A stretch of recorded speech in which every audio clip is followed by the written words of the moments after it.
Bismillahirrahmanirrahim. Assalamualaikum warahmatullahi ta'ala wabarakatuh. Alhamdulillahi rabbil alamin. Wabihi nasta'in ala umuri dunya waddin. Wassalatu wassalamu ala ashrafil anbiya Sayyidina Muhammad sallallahu alaihi wa ala alihi wa sahbihi ajma'in, amma ba'd. Yang saya hormati para asatid, tokoh masyarakat Desa Selorejo, bapak-bapak dan juga adik-adik hadirin hadirat yang dirahmati oleh Allah Subhanahu wa ta'ala. Hakikatnya kita duduk malam ini bersama-sama membaca surah Yasin, membaca Asmaul Husna, Asmaun Nabi, dan juga salawat kepada Nabi Muhammad sallallahu alaihi wasallam. Di dalam kitab Dalailul Khairat, tiada lain adalah tujuan kita untuk mendekatkan diri dan memohon ridha Allah Subhanahu wa ta'ala, dan juga memohon keridhaan Nabi Muhammad sallallahu alaihi wasallam lantaran pembacaan salawat yang kita baca tadi. Hadirin yang dirahmati oleh Allah Subhanahu wa ta'ala, kitab salawat, anak-anak tolong jangan bicara dulu. Hadirin, salawat Dalailul Khairat ini adalah salawat yang agung. Sebagian ulama mengatakan bahwasannya salawat Dalailul Khairat adalah rajanya salawat yang ada. Salawat Dalailul Khairat dikatakan rajanya salawat oleh para ulama karena di dalam salawat Dalailul Khairat itu berkumpul dan bermacam-macam salawat yang dirangkum di dalam kitab Dalailul Khairat. Bahkan sebagian mereka mengatakan salawat Dalailul Khairat adalah Al-Qur'annya salawat. Mereka mengatakan Al-Qur'annya salawat karena di dalam Al-Qur'anul Karim itu ada keterangan kitab Taurat, ada keterangan kitab Zabur, ada keterangan kitab Injil. Di dalam Dalailul Khairat ada macam-macam kumpulan dari salawat yang dirangkum oleh para ulama dan ditulis oleh Imam Jazuli menjadi kitab salawat Dalailul Khairat. Beliau merangkum kitab Dalailul Khairat ini, hadirin, karena ada sebab di mana ketika beliau Al-Imam Jazuli sahib Dalailul Khairat ini dalam satu perjalanan, beliau akan menunaikan salat zuhur. Perjalanan itu tidak ada air, cuman ada sumur. Yang di sumur itu tidak bisa diambil airnya karena airnya dalam. Dan tidak ada alat untuk bisa mengambil air. Subhanallah. Ada anak kecil, anak-anak perempuan yang berumur kurang lebih 9 tahun. Ketika melihat Al-Imam Jazuli ini kesulitan mau mengambil air, didatangi oleh anak kecil itu dan dikatakan, wahai imam, engkau adalah orang yang terkenal, engkau adalah ulama, tapi kenapa engkau sulit untuk mengambil air yang ada di dalam sumur ini? Ketika melihat itu, si anak kecil ini menunduk dan meludahi sumur itu. Subhanallah. Dengan izin Allah, sumur yang diludahi anak perempuan yang berumur 9 tahun itu, airnya sedikit demi sedikit naik sampai beliau Al-Imam Jazuli bisa menjalani wudhu dan bisa menjalani sholat zuhur ketika itu. Imam Jazuli heran melihat anak kecil ini. Apa amalan anak kecil? Anak perempuan masih umur 9 tahun tapi sudah mendapatkan karamah, mendapatkan keistimewaan dari Allah sehingga dia bisa menaikkan air dari sumur. Akhirnya ditanyai sama Imam Jazuli. Dikatakan oleh anak, dijawab oleh anak itu, aku mendapatkan keistimewaan dan juga keramat seperti ini karena tiap hari aku membaca puluhan ribu bahkan ratusan ribu sholawat kepada Nabi Muhammad sallallahu alaihi wasallam.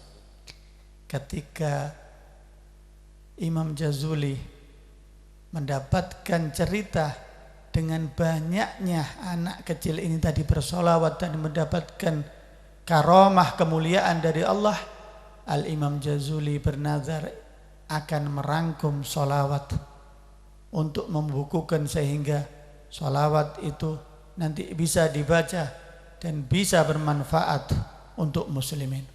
Akhirnya beliau berkhalwah, hadirin, berkhalwah itu menyendiri, bermunajat kepada Allah, mendekatkan diri kepada Allah selama 14 tahun. Setelah selesai beliau menulis sholawat Dalailul Khairat, beliau mengamalkan sholawat Dalailul Khairat, dan subhanallah ketika beliau berdakwah, di dalam dakwahnya beliau mendapatkan murid yang luar biasa bibarakati shalah ala nabi. Murid beliau yang kurang lebih 600 tahun yang lalu itu sudah berjumlah sampai 12.000 hadirin. Bisa dibayangkan di zaman itu yang tidak ada teknologi, tidak ada kendaraan, orang mau berjalan untuk mencapai satu tempat itu harus dengan susah payah, tapi dengan karamah dan barakah dari sholawat Dalailul Khairat orang berdatangan sampai puluhan ribu. Dan subhanallah ketika beliau akhir mau meninggal, beliau mengimami sholat, beliau sholat di waktu subuh, dan ketika beliau sholat subuh, ketika sujud beliau diambil oleh Allah subhanahu wa ta'ala. Jadi Imam Jazuli yang merangkum sholawat Dalailul Khairat ini hadirin meninggal dalam keadaan sholat, di sholat subuh pada waktu sujud. Setelah beliau meninggal dimakamkan biasa hadirin, dimakamkan biasa layaknya muslim, layaknya orang beriman meninggal. Ketika 77 tahun beliau meninggal, beliau dimakamkan di sebelah masjid yang beliau bangun. Ketika itu perlu untuk perluasan masjid sehingga makam beliau harus dipindah. Dan disepakati oleh para ulama di zaman itu makam beliau harus digali dan dipindah untuk keperluan perluasan masjid. Subhanallah ketika digali mayat beliau, kafan beliau masih utuh. Bahkan kulit dan daging beliau masih utuh hadirin. Bahkan diceritakan sebelum beliau meninggal beliau itu sempat cukuran cambang, cukuran brewok itu. Dan ada bekas sobekan yang masih keluar, darahnya masih segar. Ini menunjukkan bahwasannya orang yang ahli sholawat hadirin insya Allah meninggal dalam keadaan husnul khatimah. Dan insya Allah kalau orang ahli sholawat ketika jasadnya dimakamkan di kubur, insya Allah jasad dan juga kafannya akan utuh, tidak tersentuh oleh binatang atau oleh himpitan tanah yang menghimpit di dalam kubur hadirin. Ini Allah menunjukkan barakah salawat kepada Nabi. Allah menunjukkan keistimewaannya. Dan banyak hadirin di antaranya cerita yang diceritakan oleh akhina Al-Ustadz Zainal tadi, bagaimana seorang pemuda yang cinta kepada salawat, akhirnya dia ditakdirkan oleh Allah berangkat dari rumahnya sampai ke makam itu dengan pembacaan sholawat kepada Nabi Muhammad sallallahu alaihi wasallam. Dan sholawat ini bermanfaat untuk hajat jenengan yang punya hajat, yang punya keinginan, yang mungkin ada kesulitan, yang mungkin jenengan ingin usahanya untuk diberkahi oleh Allah, keluarganya diberkahi oleh Allah, anak-anaknya dijadikan anak-anak yang saleh dan salihah, rumahnya mendapatkan keberkahan dan nur dari sholawat kepada Nabi Muhammad sallallahu alaihi wasallam, maka perbanyaklah bersolawat kepada Nabi Muhammad sallallahu alaihi wasallam. Dan tujuan dari diadakannya majelis rutinan yang insya Allah sudah disepakati, insya Allah akan diadakan tiap rutinan nanti bisa keliling dari rumah ke rumah. Tiada lain adalah kita bersama-sama membaca sholawat. Untuk apa? Untuk menerangi rumah-rumah kita, untuk menerangi keluarga kita, untuk menerangi anak kita, dan juga untuk menerangi desa Solorejo ini, sehingga desa Solorejo ini akan memancar sinar sholawat yang dibaca, yang kita baca dengan majelis yang keliling ini, sehingga menjadi keberkahan kepada kita semua. Semoga hadirnya kita malam ini menjadikan keberkahan dan juga rahmat, turunnya rahmat dari Allah Subhanahu wa taala dan pandangan Nabi Muhammad sallallahu alaihi wasallam kepada kita dan juga kepada jamaah yang mungkin masih belum hadir, wabil khusus warga Solorejo. Semoga mendapatkan keberkahan dan juga lindungan dari Allah Subhanahu wa taala, dan juga ma'unah dari Allah Subhanahu wa taala, dan juga syafaat dari Nabi Muhammad sallallahu alaihi wasallam, sehingga kita menjadi orang yang beruntung di dunia dan juga di barzah dan juga di sirat dan juga di mahsyar, sampai nanti kita bisa meminum telaga Kautsar dari baginda Nabi Muhammad sallallahu alaihi wasallam, dan kita bisa masuk ke surganya Allah Subhanahu wa taala dan bisa ketemu dengan Nabi Muhammad sallallahu alaihi wasallam. Dan hadirin,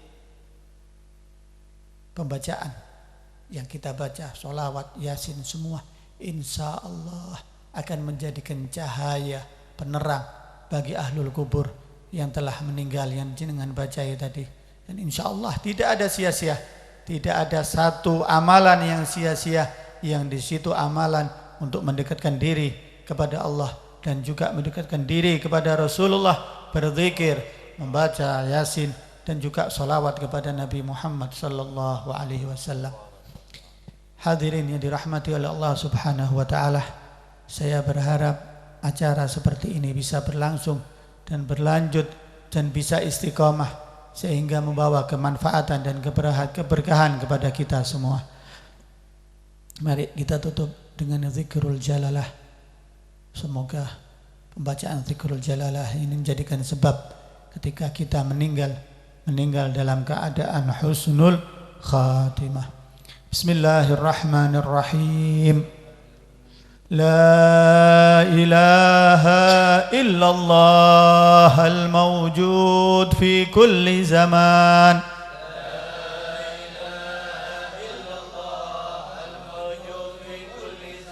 لا إله إلا الله المعبود في كل مكان.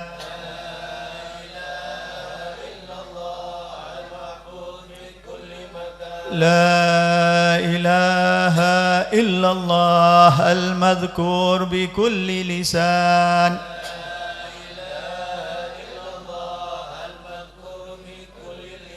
لا إله إلا الله المعروف بالإحسان.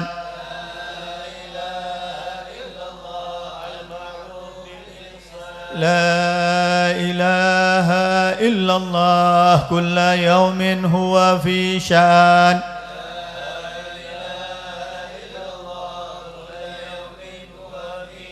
لا إله إلا الله الأمان الأمان من زوال الإيمان.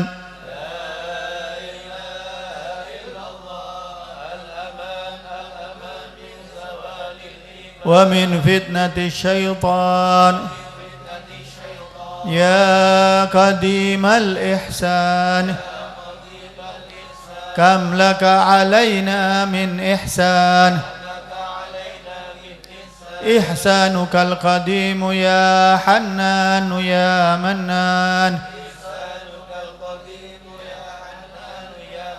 يا رحيم يا رحمن يا غفور يا غفار اغفر لنا وارحمنا وأنت خير الراحمين وصلى الله على سيدنا محمد وعلى آله وصحبه وسلم اللهم اهدنا فيمن هديت وعافنا فيمن عافيت وتولنا فيمن توليت وبارك لنا فيما أعطيت وقنا شر ما قضيت فإنك تقضي ولا يقضى عليك وإنه لا يضل من واليت ولا يعز من عاديت تباركت ربنا وتعاليت ولك الحمد على ما قضيت نستغفرك ونتوب إليك اللهم اجعل جمعنا هذا جمعا مرحوما وتفرقنا من بعده تفرقا معصوما اللهم يا محول الأحوال حول أحوالنا والمسلمين إلى أحسن الحال يا قريب يا مجيب يا حي يا قيوم يا معدل دبت اللهم يا محول الأحوال حول أحوالنا ومسارك الأرجو إلى أحسن الحال يا قريب يا مجيب يا حي يا قيوم يا معدل دبت اللهم ارحم أمة سيدنا محمد اللهم اغفر أمة سيدنا محمد اللهم احفظ أمة سيدنا محمد اللهم سلم أمة سيدنا محمد اللهم استر أمة سيدنا محمد بحق سيدنا محمد وآله وصلى الله على سيدنا محمد وعلى آله وصحبه وسلم والحمد لله رب العالمين سبحانك اللهم وبحمدك أشهد أن لا إله إلا أنت أستغفرك وأتوب إليك سبحانك اللهم وبحمدك أشهد أن لا إله إلا أنت أستغفرك وأتوب إليك سبحانك اللهم وبحمدك أشهد أن لا إله إلا أنت أستغفرك وأتوب إليك سبحان ربك رب العزة عما يصفون وسلام على المرسلين